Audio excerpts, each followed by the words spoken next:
Buenas tardes y bienvenidos al Consejo Mexicano de Asuntos Internacionales. Yo soy Héctor Cárdenas, presidente de Comexi, y me da un enorme placer tener aquí a un grupo de destacadísimos analistas y académicos que de manera conjunta son los autores de un informe que saca Comexi el día de hoy y que me parece de la más gran importancia. Se trata del documento La modernización del Acuerdo Global México-Unión Europea, relevancia estratégica, beneficios, desafíos y acciones para México. Y bueno, nos juntamos hoy para hablar sobre precisamente qué implica este acuerdo para México y para la Unión Europea en un contexto que realmente cambia con respecto a hace incluso algunas semanas, porque como ustedes ya todos saben, los últimos días se acabó de aprobar el acuerdo comercial entre la Unión Europea y Mercosur, que crea un mercado de 700 millones de consumidores y crea una zona que puede tener un potencial realmente muy grande de comercio, aunque debo recalcar que es en todo caso mucho menor que el comercio que existe en Norteamérica. Pero es un acuerdo comercial realmente de gran importancia y de gran volumen. Y bueno, seguramente eso es algo que tenemos que discutir el día de hoy con nuestros estimados panelistas. Me da mucho gusto darle la bienvenida a Guadalupe González Chávez, que es académica y analista de referencia en política exterior de México y relaciones México-Unión Europea, con una larga trayectoria en el estudio de la inserción internacional del país y en la gobernanza global, y con una amplia experiencia tanto en la academia como en el sector público. También me da mucho gusto darle la bienvenida a Mónica Laborda, quien es especialista en relaciones birregionales México-Unión Europea y arquitectura institucional de acuerdos internacionales, con una amplísima experiencia en el análisis de procesos de negociación, firma y ratificación. Bienvenida, Mónica. También me da mucho gusto darle la bienvenida a Aribel Contreras, quien es experta en comercio internacional, inversión y desarrollo productivo con enfoque en pymes, sostenibilidad y oportunidades económicas derivadas de acuerdos comerciales de nueva generación. Exactamente lo que necesitamos para discutir el día de hoy. Y por último, pero no menos, me da mucho gusto darle la bienvenida a Joel Peña, quien es analista en política comercial y desarrollo económico, especializado en retos regulatorios, capacidades institucionales y estrategias de implementación de acuerdos internacionales. Qué panel de lujo, todos asociados de Comexi. Creo que vamos a tener una tarde muy interesante de discusión. Entonces, para empezar, quisiera pedirles a cada uno de sus panelistas que en un minuto, así como si fuera una conversación en el elevador, que tienes que lograrla antes de que llegues a tu piso deseado, vamos a ponerle un piso alto, vamos a decir un piso 14 o 15 para que no sea tan rápido tampoco, que nos den sus impresiones sobre qué representa este acuerdo comercial, ¿no? Entonces, empezamos con Guadalupe. Dinos, ¿qué representa este acuerdo desde el punto de vista geopolítico general en términos de los grandes intereses de México en este momento tan crítico de la geopolítica? Adelante, Guadalupe. Para un país como México, que es parte de América del Norte y a la vez de América Latina y del Caribe, pues este es un acuerdo que asegura que una relación global como la que tenemos con Europa se lleve a otro nivel. Y yo quisiera enfatizar como primer punto que no estamos hablando de un acuerdo transatlántico desde el punto de vista geopolítico, sino de algo mucho más amplio, precisamente por la presencia y las relaciones económicas, sociales, culturales, políticas, históricas, y por la dimensión que ha tenido el acuerdo y el proceso ya en los últimos veintitantos años. Entonces, Guadalupe, esto es más que un acuerdo comercial nada más, especialmente hoy. Totalmente. Llevamos más de 20 años dialogando en varios pisos en los que participan sectores sociales, económicos, tanques de pensamiento, negocios, academia. Y este nuevo acuerdo, el que de hecho ya está en funcionamiento, nos va a venir a consolidar lo que tiene que ver con sostenibilidad, con las nuevas estrategias de vinculación en comunicación, conectividad, digitalización, inversión, derechos laborales y cultura, temas incluso que en su momento fueron difíciles a la hora de la implementación de la fase anterior. Muchas gracias, Guadalupe. Déjame irme ahora con Mónica y hacer la pregunta, ¿en dónde estamos ahorita? Mencioné al inicio del webinario de hoy que ya se aprobó el acuerdo de Unión Europea-Mercosur. ¿Dónde estamos nosotros? ¿En qué fase del proceso estamos? Y qué falta por hacer para que esto se vuelva realidad? Gracias, Héctor. Mira, primero también quisiera sumar a lo que comentaba Guadalupe. Efectivamente, este acuerdo global, porque no solamente es un acuerdo comercial, también tiene un componente político y de cooperación, debe de entenderse no solamente como una actualización, la modernización, sino ante todo una decisión estratégica de política exterior debido a los cambios estructurales que vive el mundo en estos días, ¿no? El sistema internacional. Ahora bien, contestando tu pregunta, ¿en qué punto nos encontramos? Bueno, las negociaciones del acuerdo se cerraron ya, los textos están ya cerrados. Esto sucedió ya desde el año pasado, en enero del 2025, donde ya fue un paso muy grande entre ambas partes, porque ya llegamos a un texto, digamos, cerrado en el cual no hay cambios y que están ambas partes de acuerdo. Ahora bien, después de esto, en septiembre del año pasado, la Comisión Europea adoptó las decisiones para poder avanzar a la firma y ratificación de este acuerdo global modernizado y desde el 3 de septiembre el Consejo de la Unión Europea autorizó su firma. Ahora, lo que va a suceder, Héctor, es lo que sucedió ya con el acuerdo. Tenemos un acuerdo en vigor, es importante también destacarlo, del año 2000, y sucedió que se firmaron paralelamente dos acuerdos. ¿Qué quiere decir esto? Se llevó a cabo la firma del acuerdo global, pero se hizo también la firma de un acuerdo, digamos, interino sobre comercio, que este último podía entrar en vigor en cuanto el Senado mexicano y el Parlamento Europeo lo aprobaran. Entonces, esto le da una frescura y una celeridad a los procesos. ¿Por qué? Porque en la Unión Europea, después de la firma, que se prevé más o menos en el primer cuatrimestre de este año, que estaremos firmando este acuerdo global modernizado en medio de una cumbre binacional, que eso también es importante, al más alto nivel, por supuesto. Entonces, después de suceder esto, lo que se tiene que hacer es toda la ratificación y en el caso de Europa, pues es bastante burocrático y lento. ¿Por qué? Porque, bueno, este acuerdo global debe de ser ratificado tanto por el Parlamento Europeo como por los parlamentos de los 27 Estados miembros de la Unión Europea y el Senado mexicano. Entonces, precisamente por esto, para hacer, digamos, esto mucho más ágil y ver ya directamente en el comercio, en la inversión, cambios de manera continua y de manera más rápida, es que se va a hacer esta división para que entre primero la parte comercial y posteriormente pues se beneficien las otras, ¿no? La política y la de cooperación. Es un acuerdo que tiene cambios clave en reducción de aranceles, mejora el acceso a productos agropecuarios. Para México esto es muy positivo, por ejemplo, el jugo de naranja, el atún, la miel o las frutas, en servicios, en inversión, en sostenibilidad, como ya adelantaba Guadalupe, y bueno, podemos platicar un poquito más de esto a detalle más adelante. Muchas gracias. Y una pregunta que te pido, ya les pido a todos que se la guarden en el bolsillo ahorita nada más en lo que vamos a la segunda ronda, es los cambios geoestratégicos que estamos viendo, yo llamarles geoestratégicos es un poco exagerado, pero digamos, los humores de Trump, para decirlo de otra forma, no afectan los tiempos de aprobación. Por ejemplo, del lado europeo, no traen más prisa los europeos de lo que pensábamos hace unos meses. Se los dejo nada más para que la vayan pensando y lo contestemos un poquito más adelante. Aribel, dinos así en algunas pocas palabras. ¿Cuál es el beneficio? What's in it for Mexico, como dicen los americanos? O sea, ¿por qué esto le conviene a México? ¿Cuáles son los beneficios a niveles generales, a nivel general de este acuerdo, a reserva de que vayamos ya más a fondo en una ronda posterior?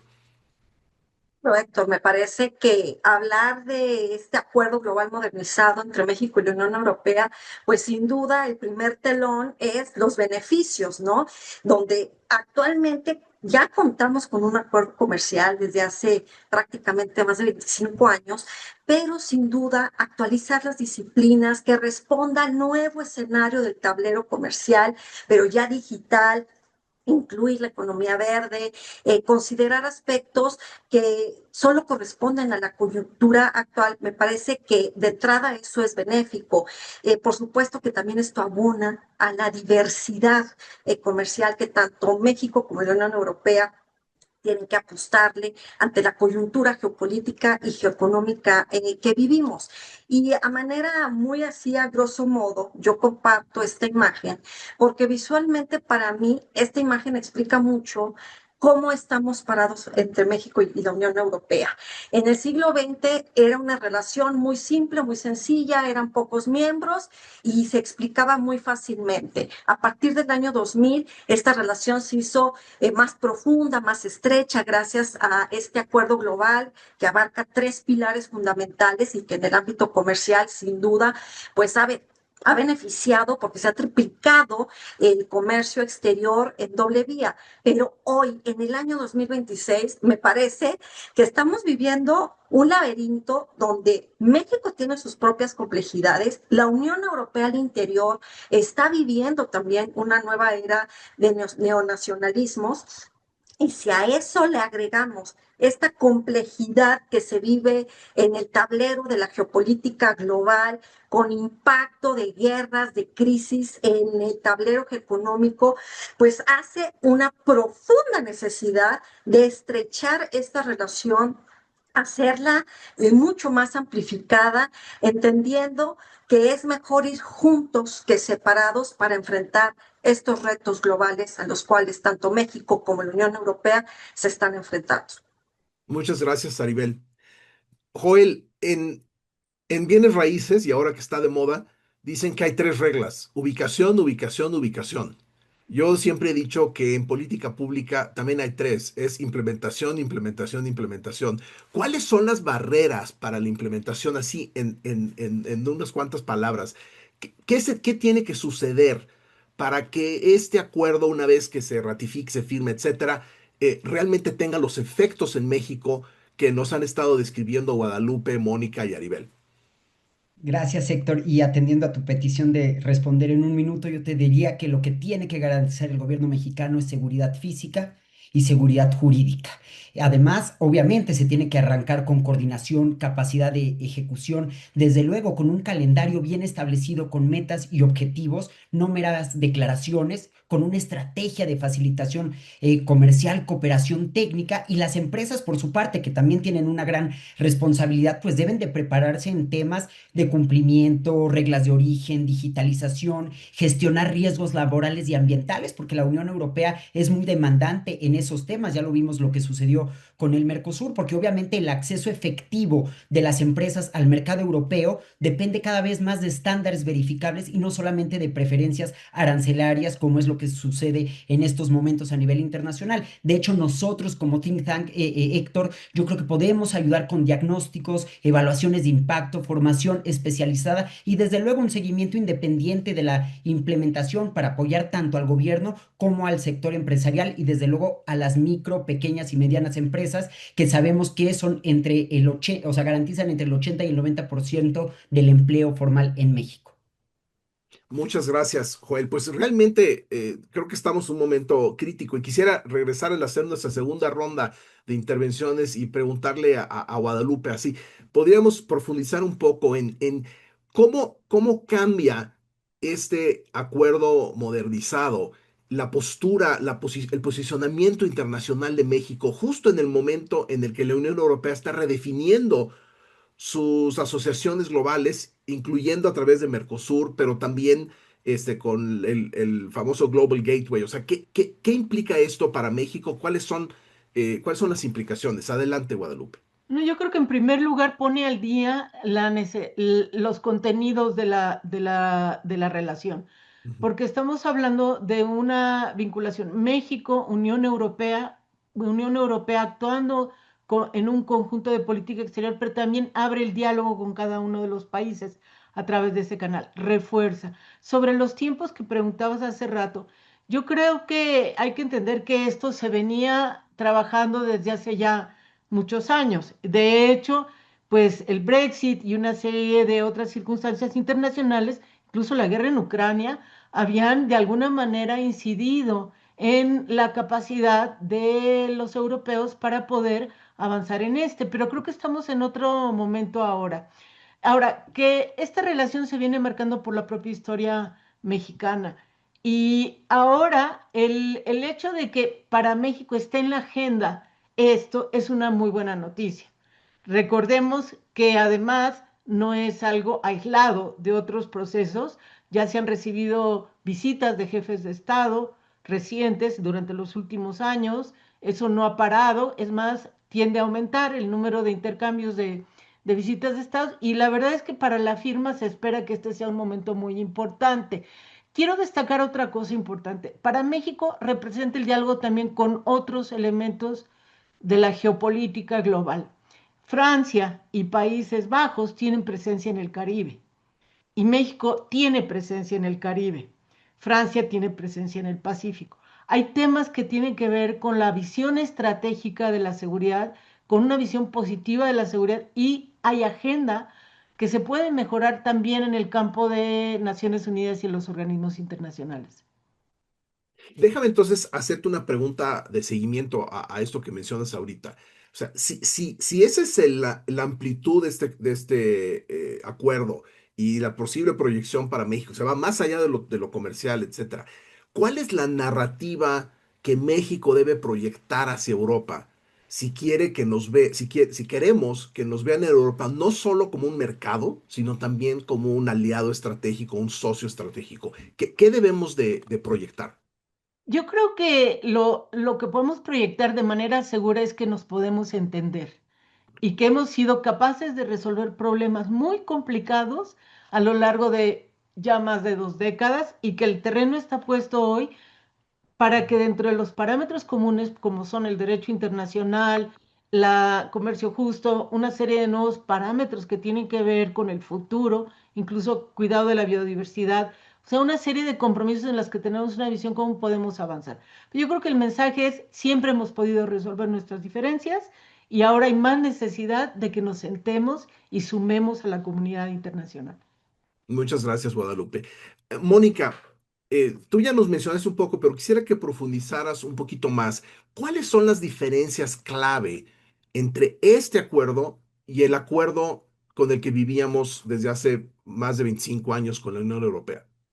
Claro, Héctor, puntualizar también algo importante antes de pasar a las Perfecto. diferencias.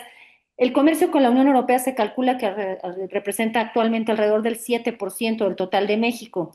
Este es un dato real, pero no suficiente para evaluar el alcance del acuerdo, ya que su verdadero valor está en la capacidad de transformar gradualmente la calidad y la resiliencia de la inserción internacional de México. Ahora bien, ¿qué diferencias encontramos de manera sustancial? El principal cambio no es solo el contenido, sino también la arquitectura institucional. En primer lugar, hay una actualización integral del acuerdo. Definitivamente, el contexto internacional y ambas partes no son las mismas desde la negociación en 1997 y la entrada en vigor en el año 2000 que actualmente. Hay un contexto distinto en el cual pues era necesario realizar una actualización de este acuerdo. Entonces, este acuerdo global pasa de un marco con disciplinas desactualizadas a un nuevo acuerdo integral moderno que va a actualizar reglas en bienes, en servicios, en inversión, en compras públicas y en comercio digital. Se modernizan también, Héctor, las reglas de origen, sustituyendo esquemas más rígidos por mecanismos más ágiles como la declaración en factura. Es un acuerdo de carácter mixto reforzado porque incorpora de manera estructural compromisos en sostenibilidad, en derechos laborales, en cooperación política, y el acuerdo mantiene su carácter de acuerdo mixto, es decir, que hay disciplinas que corresponden a la Unión Europea y otras que atañen a los Estados miembros de la Unión Europea. Esto es clave porque va a determinar directamente el tipo de ratificación que se requiere, como explicaba hace un momento, por parte del Parlamento y de todos los 27 Estados miembros. También es un acuerdo con mayor densidad regulatoria. ¿Qué quiere decir esto? Que a diferencia del acuerdo del año 2000, este acuerdo modernizado incorpora cooperación regulatoria y reducción de barreras no arancelarias, lo que va a aumentar su profundidad, pero también la complejidad institucional. Asimismo, se elimina progresivamente los aranceles, especialmente, como decía hace un momento, en el sector agroalimentario. Hay una apertura de oportunidades para productos sensibles para México como aguacate, carne, jugo de naranja o tequila.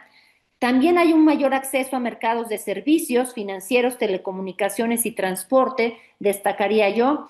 Hay un acceso ampliado a compras públicas con alto potencial de crecimiento y una reducción de barreras no arancelarias, esto en el marco de cooperación regulatoria y reconocimiento normativo en sectores clave como el automotriz.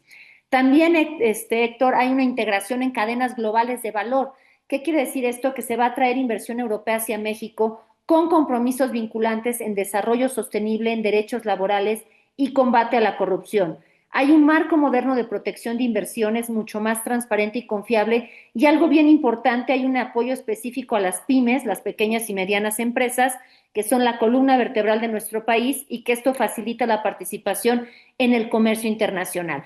Ahora, este acuerdo, el hecho de diversificar México con otros socios comerciales, no sustituye, no busca desplazar a Estados Unidos como principal socio comercial de México. Más bien, el objetivo es reducir vulnerabilidades estructurales, ampliar márgenes de maniobra y evitar una dependencia excesiva en este entorno volátil que estamos viviendo. Para esto, la Unión Europea aporta estabilidad institucional, previsibilidad regulatoria y un compromiso con el comercio basado en reglas. Entonces, importa, como decía también, la calidad del comercio, no solo el volumen. Esto es bien importante porque, bueno, el acuerdo va a fortalecer áreas clave como industria avanzada, transición energética, servicios digitales, economía del conocimiento, y este acuerdo es una plataforma, no un resultado automático, no genera diversificación por inercia, sino que va a reducir costos, va a ofrecer certidumbre jurídica y facilita inversiones a largo plazo. Y esto es bien importante porque nos va a reconfigurar en las cadenas de suministro y nearshoring, y va a posicionar a México como un socio confiable, con una plataforma productiva competitiva y un país alineado con estándares internacionales. Entonces diría yo que el impacto de este acuerdo pues va más allá de lo político, al profundizar el diálogo bilateral normativo, al promover convergencia regulatoria, y estratégico, haciendo este reforzamiento de afinidad de valores de ambas partes, porque hay activos como la confianza, la previsibilidad o los estándares compartidos que van a incidir directamente en comercio, inversión y transferencia tecnológica. Hasta aquí lo dejaría para dar paso a los compañeros. Muchas gracias, Mónica. Y ahorita regresamos también a pensar un poco en cómo las dificultades que está teniendo el mundo con la postura en términos de comercio comercial de Estados Unidos, pues en cierta medida está aumentando el valor presente neto de este acuerdo, ¿no? Porque precisamente por todos los elementos de seguridad jurídica y de previsibilidad. Pero vamos con Maribel y quisiera preguntarte que si pudieras enfocarte un poquito más ahora y darnos un poco más de detalle de cuáles son los sectores de la economía mexicana que se benefician más con este acuerdo. ¿Cuál es el panorama de qué podemos esperar en términos de efectos positivos en la economía mexicana? Pertinente tu pregunta, Héctor, porque me parece que ahora la apuesta es, ok, estamos ya prácticamente a nada de la firma, después vendrá este proceso de ratificación, pero ¿y luego qué viene? ¿Luego qué va a pasar? ¿Luego cómo eso se debe de materializar en acciones concretas, beneficios, Ujú.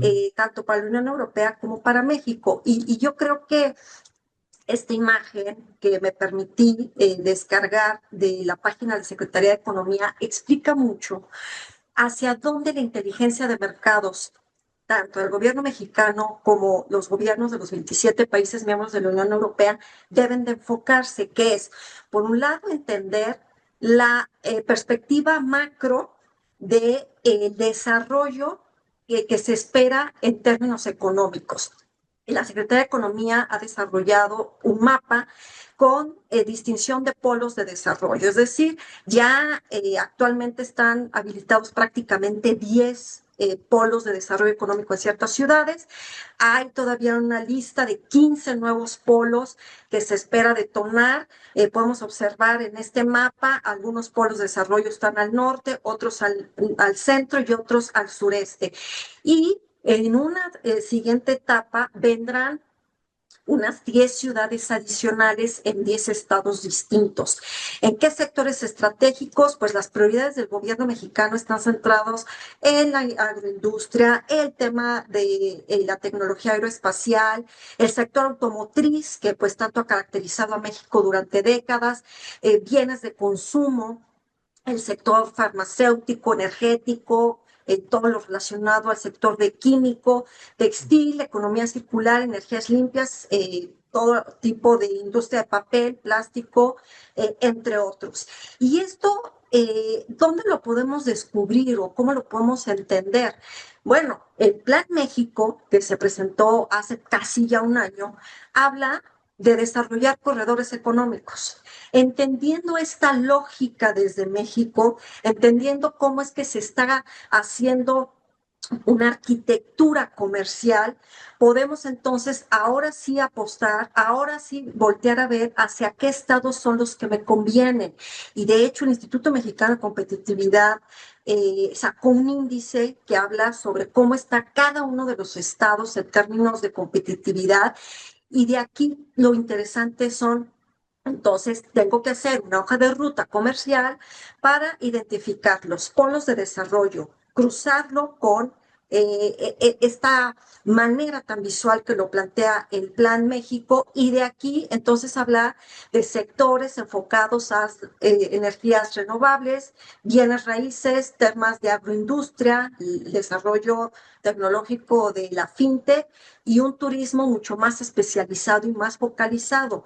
Entonces, me parece que uno de los grandes retos, sin duda, va a ser capacitar a la gente, dar esquemas de financiamiento, poder permear toda la información de los beneficios a los gobiernos locales y estatales. Y me parece que esto implica una gran suma de actores políticos, actores empresariales, para que esto en realidad llegue a comunidades, porque si no, entonces se va a quedar algo como, la inversión seguirá llegando únicamente a la Ciudad de México, a Nuevo León, a Jalisco, a estos estados clásicos y evidentes que siempre han venido recibiendo inversión extranjera directa de Alemania, Francia, España, Países Bajos, Irlanda, Bélgica, entre otros países europeos. Entonces yo creo que ahora el gran reto es que se haga un cruce de información con un mapeo, pero que haya una manera mucho más quirúrgica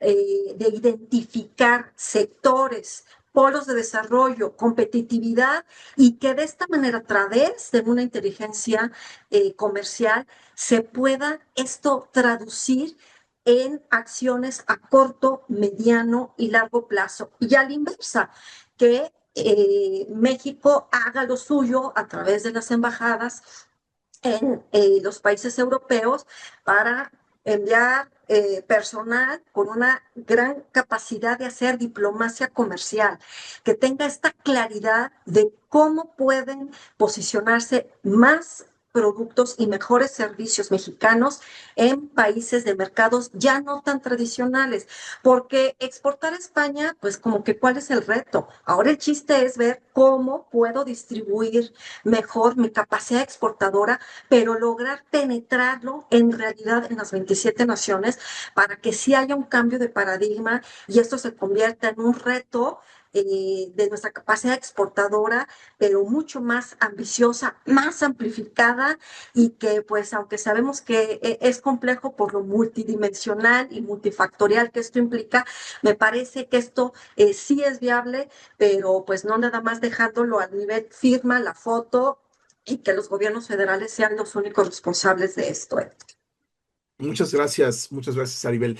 Eh, Nada más para dejarlo en el buzón de preguntas adicionales, el- ¿qué tan alineado está lo que quieren los europeos, las empresas europeas y el Plan México? O sea, ¿hay una buena alineación? O sea, estos objetivos que tiene el gobierno de México son consonantes, o sea, tienen consonancia con las necesidades y la demanda que existe por parte de Europa. Si quieres, lo guardamos para quien quiera responder la pregunta más adelante. Joel, tú mencionaste dos grandes obstáculos, dos grandes riesgos, y te voy a pedir que ahondes un poquito más y nos des un poquito también la idea de, bueno, cómo resuelve eso el gobierno de México, ¿no? Asumiendo que lo quiere resolver. Y ahora ya también Aribel mencionó una serie de otros temas de implementación que son fundamentales, desde capacitación hasta tener una mejor presencia y más activa presencia con más recursos en el exterior para promover el comercio, etcétera. ¿Cómo figuran esos temas como posibles riesgos? Adelante, Joel. Muchas gracias, Héctor. Y la verdad, gracias por la pregunta, porque precisamente es una pregunta que plantea el reto de ofrecer una perspectiva personal sobre las acciones que deben emprenderse para mitigar riesgos, enfrentar desafíos, asegurar que se llegue en condiciones sólidas y bien preparadas a la etapa de implementación, que a final de cuentas es lo más importante de cualquier acuerdo. A ver, en 3 minutos, la modernización del Acuerdo Global México-Unión Europea, al menos por lo que se especifica en el documento y lo que han expresado las partes, sobre todo al más alto nivel político, pretende ofrecer una plataforma para profundizar aún más la relación económica y política, pero sobre todo con requisitos más exigentes en comercio, servicio, contratación pública que se abre por primera vez a empresas europeas, desarrollo sostenible, cooperación. En este sentido, el reto central, Héctor, obviamente para México no es declarativo, sino de implementación, como ya se ha señalado. Es decir, para que realmente se pueda aprovechar, el gobierno tiene que dejar de lado la retórica y garantizar, además de la seguridad en diferentes ámbitos que mencionaba en mi intervención anterior, pues capacidad institucional, cumplimiento efectivo y sobre todo certidumbre para operar en cadenas de valor que son cada vez más reguladas. Un primer desafío, desde luego, es la coordinación del Estado mexicano en todos sus niveles para ejecutar compromisos que atraviesan aduanas, regulación técnica, las medidas fitosanitarias que son tan importantes en el mercado europeo, propiedad intelectual, sobre todo ahora con la inteligencia artificial, las compras públicas y desde luego los mecanismos de solución de controversias. Es decir, si la implementación queda fragmentada entre dependencias y no hay una efectiva coordinación, el resultado suele ser lento, inconsistente y desde luego costoso. Recordemos que en este contexto tiempo es dinero y sobre todo para las empresas. Entonces, la respuesta realista es, digamos, adoptar un esquema permanente de coordinación interinstitucional, ¿sí? Para tratar de corregir los cuellos de botella, sobre todo tomando como referencia digamos, los aprendizajes del acuerdo vigente y desde luego otros acuerdos de comercio, como es el caso del TEMEC. Un segundo desafío, obviamente, es evitar que el acuerdo beneficie solo a quienes ya exportan. En pocas palabras, a las grandes empresas. Para ampliar el impacto, obviamente, el gobierno en un sistema de gobernanza con otros actores, pues necesitan traducir reglas y los capítulos digamos, del acuerdo en capacidades concretas de las empresas, especialmente las MIPIMES, para tratar de cumplir estándares, acreditar reglas de origen, cumplir con los requisitos técnicos. En la práctica, la reducción arancelaria o la apertura normativa, es decir, la desregulación característica de cualquier economía neoliberal, pues no compensa por sí sola los costos asociados al cumplimiento, a la logística y a la certificación. Y un tercer desafío es que los compromisos en materia laboral y ambiental, a ser más robustos, pues eleven el estándar de credibilidad y ejecución. México tiene una gran oportunidad para usar esa exigencia como una palanca de modernización interna, pero eso requiere inspección y cumplimiento consistentes y una estrategia para que la sostenibilidad funcione como ventaja competitiva y lamentablemente no como un riesgo de exclusión comercial. Y la Unión Europea también tiene que hacer lo suyo. ¿Por qué? Porque debe de actuar con coherencia, apoyando transiciones realistas y evitando que exigencias de ciertos actores, sobre todo de países que le temen a la importación de productos agropecuarios, pues se conviertan en barreras de facto por falta de acompañamiento técnico y plazos razonables. Entonces, si buscamos beneficios tangibles, sector, y con esto concluyo, el criterio de éxito debería ser concreto: más empresas mexicanas exportando a la Unión Europea en menor tiempo y con costo en frontera, una mayor integración en cadenas de valor con contenido tecnológico, más inversión y mejores, digamos, acciones de cumplimiento en materia laboral y ambiental. Y este es el tipo de implementación que realmente va a convertir un acuerdo modernizado de última generación en desarrollo compartido y no solo en un texto con altas expectativas. Muchas gracias, Joel. Quiero recordarle nada más a todo el público que pueden plantear preguntas para nuestros panelistas, ya sea individualmente o colectivamente, a través del botón de Q y A, y yo estaré atento para poderlos introducir en nuestra plática. Joel, antes de pasar a otra persona, quisiera hacerte una pregunta de seguimiento. A ver, si pensáramos en los próximos 6 a 12 meses, o los 6 o 12 meses después de que ya esté completamente armado y ya ratificado el acuerdo, ¿cuáles tendrían que ser las acciones concretas que se tendrían que tomar? Empecemos por México y después a lo mejor alguno de los otros panelistas puede decirnos qué tiene que hacer Europa. Pero ¿qué tiene que hacer el gobierno de México? ¿Qué tiene que hacer México en los próximos 6 a 12 meses? Yo te diría, Héctor, que en primer lugar, implementar mecanismos de difusión, dar a conocer el acuerdo, cuáles son los retos y cuáles son, digamos, las reglas que tienen que cumplir las y los exportadores para poder insertarse en el mercado europeo, Ya ajustar empezamos hoy, regulaciones internas. empezamos ¿Perdón? ahorita, empezamos ahorita. Ah, claro, ajustar regulaciones internas para alinearse con las normas europeas, sobre todo los estándares fitosanitarios y técnicos que ya mencionaba. Desde luego, fortalecer la infraestructura de exportación y logística, buscar atraer inversión de alto valor agregado, crear clústeres regionales de cooperación industrial y desde luego todo lo vinculado con el desarrollo sustentable y los derechos y desde luego la cooperación política y en materia de seguridad, alineado con el reto de garantizar seguridad física. Recordemos, como ya bien lo mencionaba Mónica, no se trata únicamente de un acuerdo comercial, de un Telecuem 2.0 modernizado, sino que un acuerdo global que incluye desde luego cooperación política y cooperación en el más amplio sentido de la palabra, que eventualmente entrará en vigor una vez que lo ratifique, como también lo señalaba Mónica, los 27 parlamentos nacionales, en el caso de Bélgica, por ejemplo, parlamentos locales, lo cual obviamente hace mucho más compleja la rectificación de esta segunda parte, pero por eso estamos iniciando, Héctor, con la parte comercial, que desde luego pues es más sencillo, dado que es una competencia que los Estados miembros han cedido a las instituciones europeas de manera soberana y voluntaria. Muchas gracias. Joel, déjame regresar a hacerle la misma pregunta a nuestros otros panelistas desde su punto de vista y desde su área de especialidad. Eh, si le tuvieran que aconsejar al gobierno de México, y no más al gobierno, a las empresas, qué hacer en los próximos 6, 12 meses, ¿qué les dirían? Veo que Guadalupe tiene la mano levantada, así vamos contigo. Bueno, yo quisiera enfatizar algo que todavía no hemos, quizá, no le hemos dado la relevancia. Estamos hablando de que esto no funciona como un nivel gobiernos, un nivel empresas, un nivel universidades y por acá lo digital, sino que estamos hablando de redes. Y yo creo que en este momento la tarea principal para que se logre la firma bien, con todos los apoyos y respaldos sociales, es precisamente intensificar la vinculación de las redes, universidades con universidades, tanques de pensamiento con tanques de pensamiento, salir de las capitales principales, ir a los diferentes países, porque no estamos hablando solamente de intercambio de contenedores, productos y servicios. Creo que estamos hablando de que todo lo que ya está planteado en el texto nos permite pasar a diseños comunes, a empresas y en diseños, iniciativas que ya no son solamente tú allá y yo acá.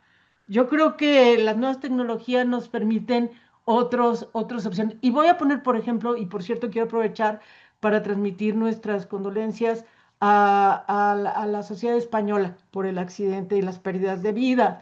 Pero esta semana está teniendo lugar Fitur en España y es una muestra del potencial que tiene México en Europa, porque Fitur es una feria mundial y como ese hay están las ferias de libros, están las ferias de tecnología, están otros. Esto es un tema de redes y yo creo que no tenemos que esperar a que sea el anuncio de la ceremonia oficial. Creo que todos tenemos que hacer, sumar en este diálogo y sobre todo pensar que esto va más allá. O sea, México ya mandó solidaridad para los incendios. Los incendios el año pasado iban desde Portugal hasta Bulgaria, por todo el Mediterráneo. Tenemos cooperación marítima, tenemos cooperación espacial, o sea, tenemos una cantidad de sectores que son estratégicos y yo sí creo que es importante que salgamos de la visión de intercambio solamente de productos, servicios y de, como digo, de contenedores, que pasemos al otro nivel. Gracias, Guadalupe. ¿Quién quiere tomar la pregunta también, Aribel o Mónica? A ver, Mónica y después Aribel. Gracias, Héctor. Mira, algo que tampoco hemos mencionado es que este acuerdo, el que está en vigor y el que está por entrar en vigor modernizado, es el único país de América Latina, México, que tiene un acuerdo de tal magnitud con la Unión Europea. Esto es importante a destacarse y da pues un poquito más de claridad de lo que estamos hablando de la magnitud y los beneficios que puede tener el acuerdo. Coincido en el sentido de que hay que dar muchísima difusión al acuerdo. Hay un desconocimiento por los beneficios que puede dar y sobre todo diría yo que el acento hay que ponerlo en las pequeñas y medianas empresas. Las grandes empresas ya tienen un propio ritmo, digamos, de operar, de trabajar, y esto ya los lleva a una inercia natural. pero las pequeñas, medianas, microempresas, columna vertebral de nuestro país, estructura vital de nuestra, digamos, planta productiva, sobre ellas hay que trabajar y efectivamente alinearlo con el Plan México, que definitivamente estos 13 objetivos y los compromisos y polos de desarrollo que mencionaba Yaribel están de la mano con este acuerdo y pueden definitivamente alcanzar una compatibilidad y una simetría. Entonces, el dar a conocer este acuerdo sería un paso adelante para poder trabajar sobre los beneficios que puede representar. Diría yo que eso hay que hacerlo. Sobre todo las pequeñas y medianas empresas son las que hay que trabajar más de cerca con ellas. Mónica, ahorita dijiste una cosa creo que muy importante, que México es el único país de América Latina que tiene un acuerdo de esta magnitud. Me imagino que muchos que están escuchando y se han dicho, bueno, y el acuerdo con Mercosur, quizás, y digo, no te quiero ahorita poner a tener que improvisar, pero ¿cuáles son las diferencias entre el acuerdo con Mercosur y el acuerdo con México? O sea, es más profundo en cierta medida el acuerdo con México? ¿Tiene mayores beneficios o están más o menos equiparables en términos de su ambición? Y si quieres, tómalo después de que Aribel nos comparta lo suyo para dejarte un tiempo para pensarle. Adelante, Aribel.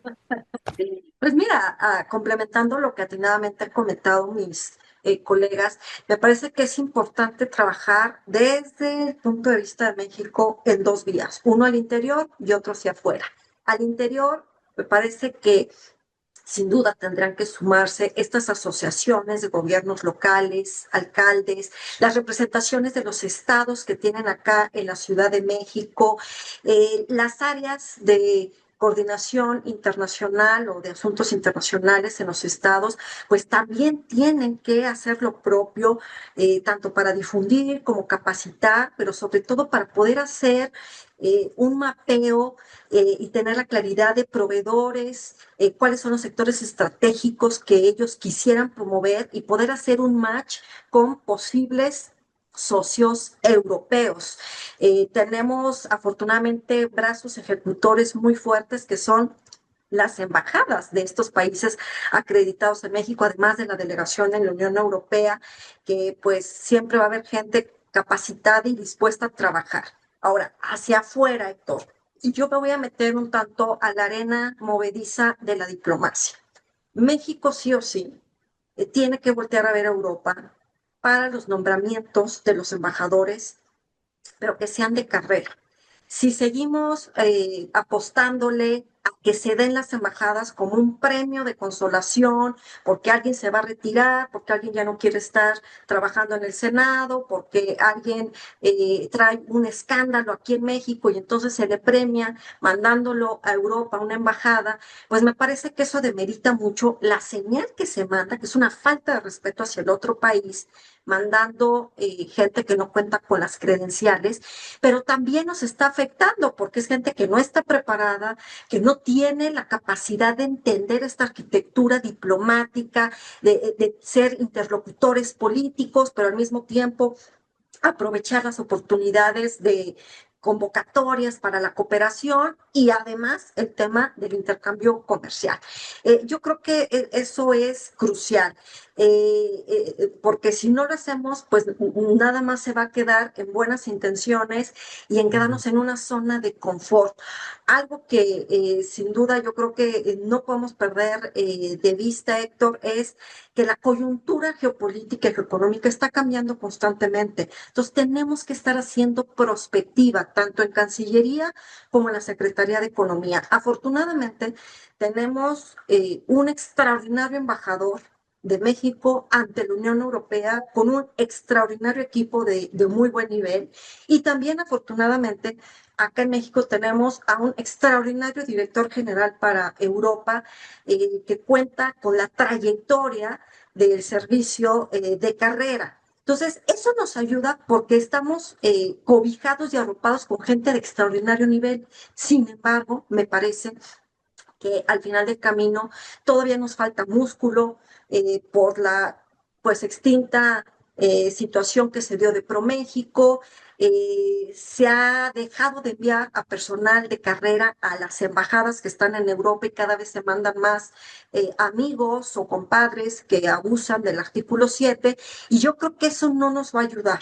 Yo creo que sí tenemos muchas áreas de oportunidad, tenemos gente extraordinariamente bien capacitada, pero me parece que la hoja de ruta es apostarle a Europa no hacia el turismo y hacia los viajes, me refiero a los funcionarios, sino apostarle a construir estos puentes necesarios que si se toca la puerta de cualquier ministerio de Relaciones Exteriores en alguno de los 27 países, se nos dé la cita, se pueden hacer giras de trabajo y misiones empresariales muy robustas, además, por supuesto, de que no se pierda el diálogo entre el gobierno y el sector empresarial hacia la academia, porque esto es algo que se da muy claro en Europa, pero en México no existe la costumbre. El diálogo entre el gobierno y empresas es perfecto, es constante, pero se olvida voltear a ver a la academia, escuchar qué es lo que se ve, qué es lo que se opina de desde estos think tanks. Así que por eso a mí me parece fascinante que hoy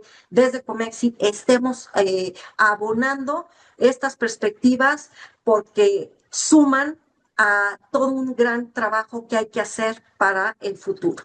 Gracias. Muchas gracias, Aribel. Y mencionabas tú una cosa muy importante. Me hablabas digamos, de los embajadores y representantes de México en Europa.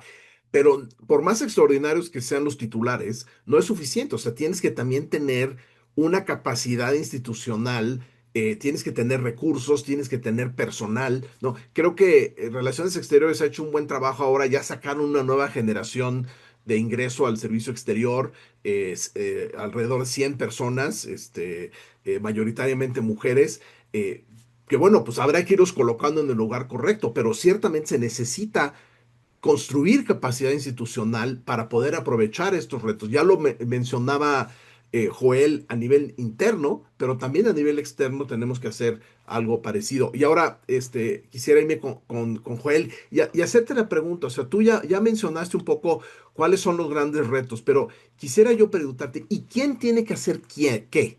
O sea, ¿cómo debemos de separar esas responsabilidades? Y quizás pues, empecemos por nosotros mismos, o sea, ¿qué debemos de hacer nosotros, los think tanks, la academia, las personas que estudiamos estos temas profesionalmente? ¿Qué debemos de hacer nosotros? Y luego, ¿qué debe de hacer? ¿Qué le toca a la empresa? ¿Qué le toca al gobierno o a cualquier otro actor? También, gobiernos no nada más el federal, también los subnacionales. Adelante, Joel. Muchas gracias, Héctor. Pues mira, yo te diría que obviamente todos los actores involucrados tienen sus responsabilidades. Implementar los mecanismos de difusión que hablábamos hace un momento, pues desde luego le toca a la Secretaría de Economía, a la Secretaría de Relaciones Exteriores, pero también a las cámaras de comercio, sobre todo para que sean las empresas las que comprendan las oportunidades, las reglas de origen, los requisitos fitosanitarios, los estándares técnicos para entrar al mercado europeo. Obviamente le corresponde a Presidencia de la República y al Legislativo hacer las reformas a la legislación correspondiente para tratar de encuadrar mejor las exigencias de la Unión Europea, pero también México tiene que ser muy consciente de lo que el país necesita para también demandarle a la Unión Europea los cambios necesarios para que el comercio pues tenga, digamos, efectos tangibles, sobre todo en un contexto en el que Donald Trump está poniendo en jaque, digamos, el multilateralismo y está siendo el catalizador precisamente para que acuerdos de este tipo lleguen a buen puerto. El acuerdo Unión Europea-Mercosur obviamente estaba totalmente detenido, sobre todo por el tema de las importaciones agrícolas en Francia, Polonia y otros países encargados de exportar este tipo de recursos al mercado intraeuropeo, pero fue precisamente Donald Trump el que con su retórica y los aranceles pues catalizó la firma de este acuerdo y lo mismo puede pasar con el acuerdo con México. Recordemos que la Unión Europea ha sido muy clara que muchas de las políticas implementadas, bueno, diseñadas e implementadas tanto en el sexenio anterior como lo que va del sexenio de la presidenta Claudia Sheinbaum no necesariamente respetan las reglas del comercio internacional ni, digamos, la vocación de este tipo de instrumentos jurídicos de carácter comercial, pero obviamente es mejor tratar, digamos, de alinearse entre los socios que tratar de competir con el presidente Donald Trump y sus medidas unilaterales. A ver, es importante también aclarar, Héctor, que digamos que todo lo que está propiciando Donald Trump no altera en absoluto los procedimientos formales de aprobación, ni los requisitos jurídicos para que eventualmente el acuerdo global y la parte, digamos, económica entran en vigor. Se trata de un tratado interregional autónomo que de alguna forma trata el sistema político y legislativo estadounidense, pero en el contexto político y estratégico en el que se está discutiendo la eventual ratificación, sobre todo porque un giro unilateral y proteccionista de la política comercial estadounidense, como de hecho ya lo estamos viendo, precisamente lo que ha reforzado tanto en la capital de la Unión Europea, Bruselas, como en México, pues es esta narrativa de diversificación de socios, de autonomía estratégica, de la defensa de un comercio basado en reglas. Ojo, y hay que ser muy claros y realistas. Jamás se va a sustituir a Estados Unidos como el principal socio comercial de México. Por eso es que el 80% de lo que le vendemos al mundo se lo vendemos a Estados Unidos, casi el 70% de lo que le compramos al mundo se lo compramos a Estados Unidos, y en términos más lisos y llanos, aproximadamente el 60% de nuestro Producto Interno Bruto depende de nuestra relación económica con Estados Unidos. Sin embargo, es necesario apostarle a la diversificación comercial, no aprobando y firmando tratados de libre comercio con todo el mundo. México llegó a ser uno de los países con mayor número de tratados, ahora superado por Chile, que por cierto Chile tiene un acuerdo global modernizado ya firmado entre la Unión Europea y Chile, o sea, nos lleva a la delantera en ese sentido, pero a diferencia de México, Chile es un país mucho más diversificado y obviamente más resiliente a los shocks externos. Entonces, yo creo que tenemos que poner los pies en la tierra, saber qué es lo que realmente nos puede proporcionar la Unión Europea. Por ejemplo, que se está reduciendo los aranceles de prácticamente todos los productos que se comercian, lo que en el acuerdo vigente no ocurría. Entonces yo creo que lo más importante es que el gobierno, las empresas se doten de aquellos insumos necesarios, sobre todo conocimiento, para poder aprovechar al máximo. E insisto, como lo dije en una intervención pasada, que no quede solamente en el papel. Muchas gracias, Joel. Tenemos una pregunta interesante del público que dicen que ha habido un enfriamiento de las relaciones de México con varios países de Europa y más reciente el caso del Reino Unido que ha decidido que ha decaído francamente desde la visita del presidente Peña Nieto en 2015.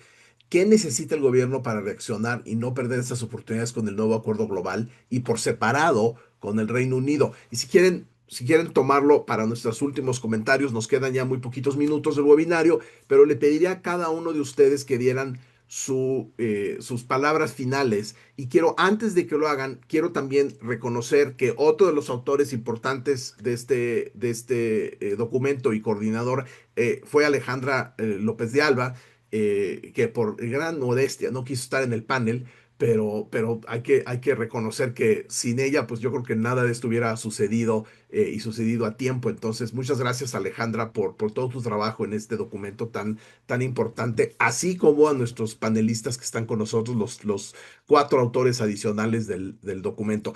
Bueno, para cerrar entonces, ¿cuáles son sus impresiones? ¿Qué hay que hacer? ¿Qué es lo siguiente que hay que hacer desde el punto de vista de Comexi? ¿Qué proponen? ¿Qué debemos de hacer nosotros como Comexi? Y cómo podemos enfrentar este tema de fortalecer las relaciones entre México y Europa y sobre todo con respecto a otros países como el Reino Unido, que también es muy importante. Y voy a empezar en sentido contrario de cómo empezamos. Empezamos con Joel y terminamos con Guadalupe. También un minutito nada más de últimas reflexiones. Muchísimas gracias, Héctor, apegándome a este minuto. Desde luego, seguir con la difusión, tratar de involucrar al programa de jóvenes Comexi, creo que es fundamental. Hay mucho valor ahí y también podríamos propiciar reuniones con, digamos, distintos miembros de Comexi que han tenido alguna posición, digamos, política o incluso como parte de las negociaciones de los diferentes tratados de libre comercio y únicamente no, y basarnos no únicamente en el tema comercial, sino también en el tema cultural, en el tema turístico, en el tema de inversiones, en el tema de intercambios académicos. Es muy importante favorecer desde nuestras posiciones académicas la importancia que tiene Europa, la Unión Europea como un socio estratégico, pero insisto, tomar en consideración la expertise de diplomáticas, diplomáticos o incluso funcionarias y funcionarios de la Secretaría de Relaciones Exteriores como el embajador Tripp que se encuentra conectado en el webinar para tratar de realizar conversatorios quizá más pequeños, pero con una sustancia y eventualmente publicar este tipo de policy papers para tratar de llegarle a un público, digamos, que no es experto en la materia, pero que finalmente pueden ser los que tomen las decisiones para llevar a buen puerto este tipo de instrumentos jurídicos vinculantes. Muchas gracias, Joel. Ahora sí con Aribel. Mira, Héctor, trataré de ser lo más diplomática posible. Hay mucho que hacer y me parece que uno de los grandes retos es hacer un lado la ideologización política en nuestra política exterior en general. En el caso específico de Europa, me parece que ya se ha dado un paso abismal, lo cual es muy bueno.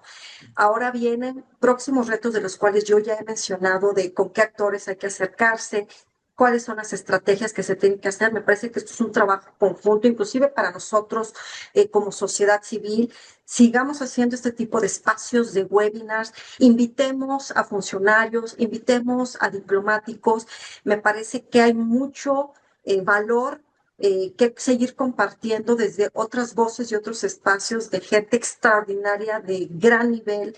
Insisto, ya no dije los nombres para que no piensen que les estoy echando demasiadas porras, pero sigo insistiendo que México, desde la Cancillería, desde la Dirección General para Europa, hasta la Embajada de México que nos representa en Bruselas, cuenta con gran capacidad y grandes talentos. Entonces, invitémoslos a ellos para que haya un intercambio, haya un diálogo en otro tipo de webinar. Lo mismo podemos sumar a gente de la delegación de la Unión Europea que siempre está abierta, dispuesta, con una gran sonrisa para poder continuar haciendo este tipo de esfuerzos. Hay otros académicos en otras instituciones que también son socios de Comexi. Me parece que este debe de ser un ejercicio constante.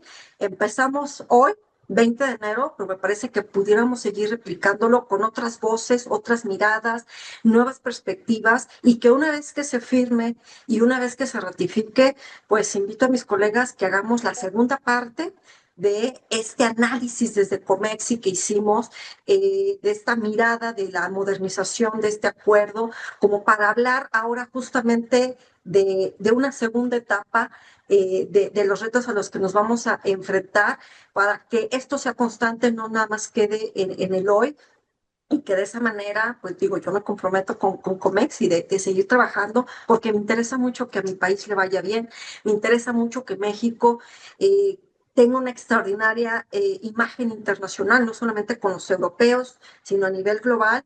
Y yo creo que si cada uno de nosotros ponemos nuestro grano de arena, podemos amortiguar estas áreas de oportunidad de las cuales ya he mencionado anteriormente. Y bueno, por supuesto que si hay dudas o inquietudes en el tintero, me encantaría, Héctor, que al final nos permitieras compartir nuestras redes sociales para que nos puedan escribir o que contacten directamente a Comexi, y que de esa manera, si alguien ahorita no se animó a hacer una pregunta, pero tiene algo que nos lo quiera hacer de manera focalizada, pues podamos atender esas inquietudes, porque lo importante ahora es sumar por México. Muchas gracias, Aribel. Mónica. Gracias, Héctor. Antes de ir a los takeaways o un poco el resumen de lo que se llevan, quería contestar tu pregunta de Mercosur brevemente en 30 segundos. Perfecto. Aunque ambos son acuerdos, digamos, entre la Unión Europea y América Latina, es bien importante decir que responden a lógicas diferentes. El acuerdo global modernizado con México es un acuerdo que pues actualiza un tratado que ya existe desde el año 2000 y busca adaptar una relación ya muy integrada a las nuevas reglas de comercio internacional, a las nuevas reglas del sistema y del orden internacional. Profundiza en las áreas que dijimos: servicios, comercio digital, compras públicas, desarrollo sostenible. Ahora bien, es un acuerdo con baja conflictividad política y una ratificación relativamente previsible, cómoda, sencilla.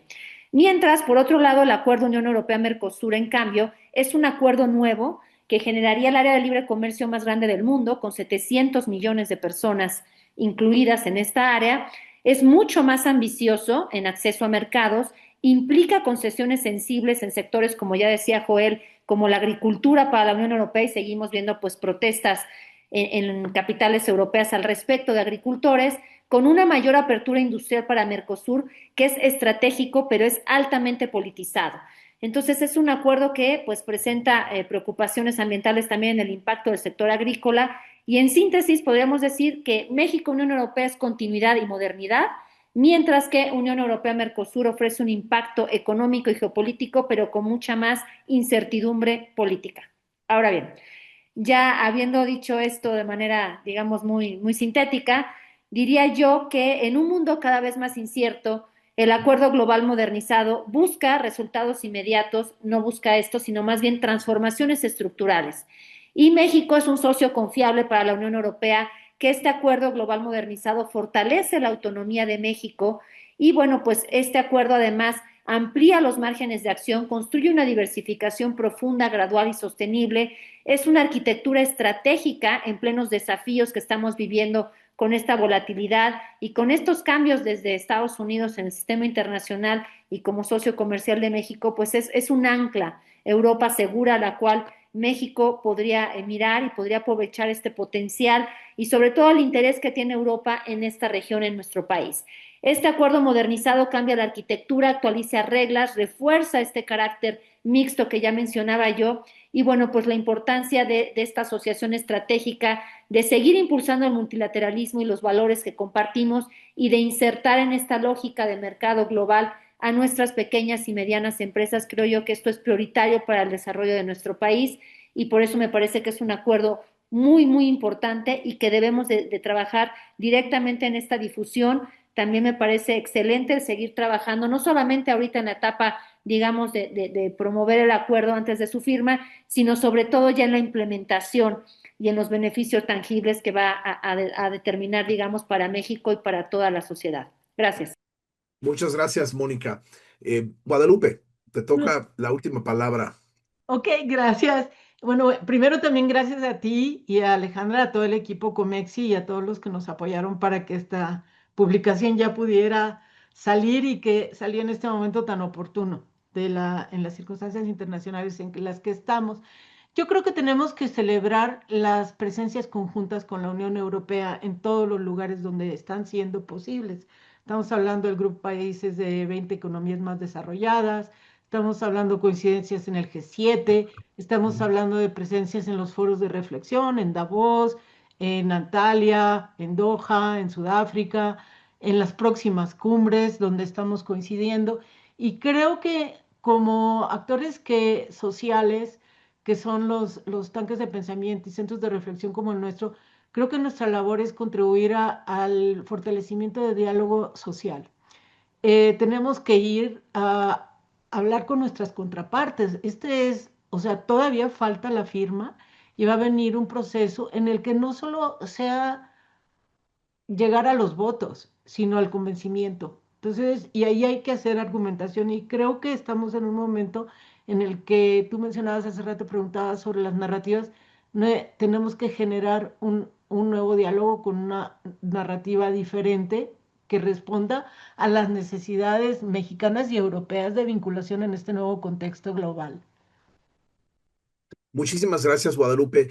Eh, Les doy última ronda más para que den sus redes sociales los que quieran. Aribel, si quieres tú decirle al público cuál es tu red social. Muchas gracias, Héctor. Me encuentran en @Aribel Contreras o bien me encuentran como Aribel Diplomatic y mi página de internet estoy como aribelcontreras.com.mx. Un gusto haber estado aquí Gracias, con todos Aribel. ustedes. ¿Alguien más quiere compartir? Yo, Guadalupe Gons CH en X y Agenda Internacional WordPress.com. Yo Mónica. también con gusto me encuentran como @molaborda en X, en Instagram y también me encuentran en LinkedIn como Mónica Laborda, así nada más, PhD. Gracias. Joel. Claro que sí, Héctor, muchas gracias y me sumo a los agradecimientos por el espacio. Mi cuenta de X o X es Joel Pena 89, en LinkedIn José Joel Peña Llanes y mi sitio web es josejoelglobal.com. Muchas gracias. Y la mía es Gcard, Heccard, en todas partes.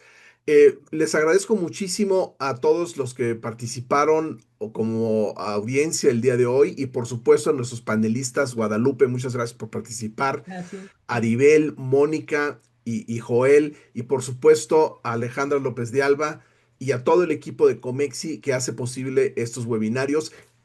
Queda mucho por hacer. esto es un primer paso en una campaña que va a hacer Comexi para dar a conocer esta información, para tener diálogos productivos como los que mencionaba Aribel, con autoridades, con empresas. Entonces, por favor, como decía hace muchos años un famoso locutor de televisión, aún hay más. Buenas noches y gracias. Gracias, Héctor, y Buenas gracias a noches, Comex. gracias. Pronto, Seguimos sumando. cuídense. Gracias. Gracias, Gracias. buenas noches. Bye.